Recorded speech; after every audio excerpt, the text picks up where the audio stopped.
Hello, magandang hapon guys. For today, nandito ako sa aking garden at ipapakita ko sa inyo ang aking dragon fruit guys. Ayan, mayroon na siya na bulaklak, nag-iisang bulaklak lang guys. Dalawang tinanim ko, yung isa hindi pa na bulaklak, yung isa lang ang nagkaroon ng bulaklak guys. Yan ay dragon fruits. Ngayon, inaabangan ko siya guys na pamulaklak talaga, yung bubuka talaga yung bulaklak niya para makita ko kung paano kaganda. Siguro mamaya mamulaklak na yan, kaya hintay-hintayin ko na magkaroon siya ng bulaklak talaga. Ayan na, ang ganda ng pakatubo niya, yung malago ba. Ayan na yung bulaklak niya guys, so medyo nag-open na. Nga lang, iisa lang, baka sa susunod na pagbulaklak niya ay madami na. Ngayon, isa lang. Ayan, ganda. Inano ko, nilagyan ko ba ng tukod kasi nakalaylay siya yung koran ko.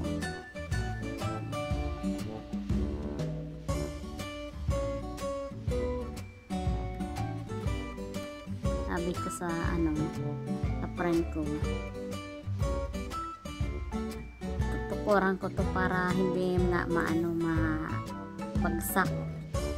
Ito na, bumuka na yung bulaklak guys. Ayan, kaganda, diba?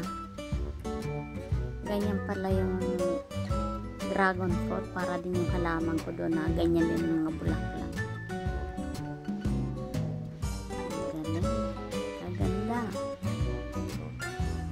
Abangan ko naman yan, namunga na. Ayan na. Ang bilis ng bunga na kagad. Mamaya-maya, makikita ko yan, hinog na. Pipitasin ko na. Ayan, pula na. Naka-monitor talaga yun na alaga ko itong dragon fruit ko. Transfer ko sa lupa para lalong gumanda ang tubo niya. Ayan, pag-interesan ko ng pitasin ba. Hindi ko mahintay, maya-maya tinitingnan ko.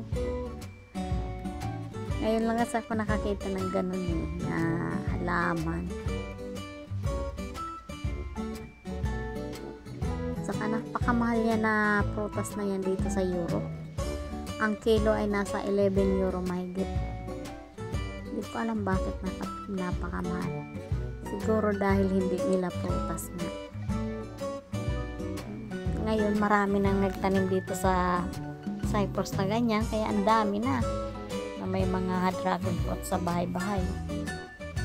Ayan na guys, pitasin ko na yung aking dragon fruits. Ayan. Lambot na kasi, kaya ibig sabihin ready na siya kainin. Hindi ko pa yan ngayon. Tayin ko muna mga 3 araw bago ko biakin. Ganda oh.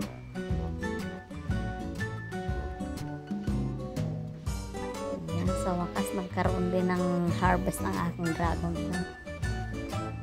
Anyway guys, hanggang dito na lang ang aking vlog. Thank you for watching. Thank you so much guys, and bye bye. Yan, maraming salamat sa mga sumusuporta din sa akin guys, na walang sawang pagsusuporta sa aking channel. Thank you for watching. Bye and God bless.